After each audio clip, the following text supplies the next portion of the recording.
बदीन की तहसील गुलारजी में तेज हवाओं के साथ बारिश का सिलसिला जारी है। तेज हवाएं चलने से साहिली पट्टी के देहात में झोपड़ियां जमीन बोस हो गईं, जबकि यूनियन कौंसिल अहमद राजो के 27 मुख्तलिफ देहात से 14,000 अफराद को महफूज मकामात पर मुंतकिल कर दिया गया है।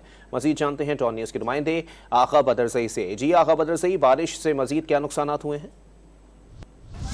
जी बिल्कुल, इस वक्त मैं मौजूद हूँ बदीन की तहसील गुलारची में। मैं आपको यहाँ ये बताता चलूँ कि गुलारची के साहिली इलाके की जो यूनियन काउंसिल अहमद राजू के 27 गाँवों में से छोटे बड़े जो गाँवों के 14,000 से ज़ायद जो अफराद इंतजामिया की जानिब से उन्हें महफूज मकामात पर पहुँचा दिया गया है, जिसमें 7,000 से ज़ायद जो है इंतजामिया की जानिब से 14 कैंपें कायम की गई थी, जिसमें 7,000 से ज़ायद जो मुतासरीन हैं वो कैंपों में इस वक्त भी मुंतकिल हैं। जब मेरी यहाँ की इंतजामिया से बात हुई तो उनका ये कहना था कि मुतासरीन के लिए हमने खुराक, पीने का साफ़ पानी और मेडिकल की सहूलत भी दी है।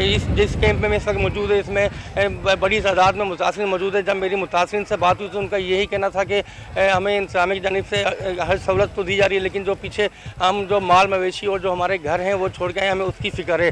अगर बात की जाए मौसम के हवाले से तो गुज़िश्ता रोज़ से जो है साहिली इलाके पर तेज़ हवा के साथ तो बारिश का सिलसिला जारी है, जबकि समंदर में तुग़यानी। बहुत शुक्रिया आगा बदरजई, हमें अपडेट कर रहे थे।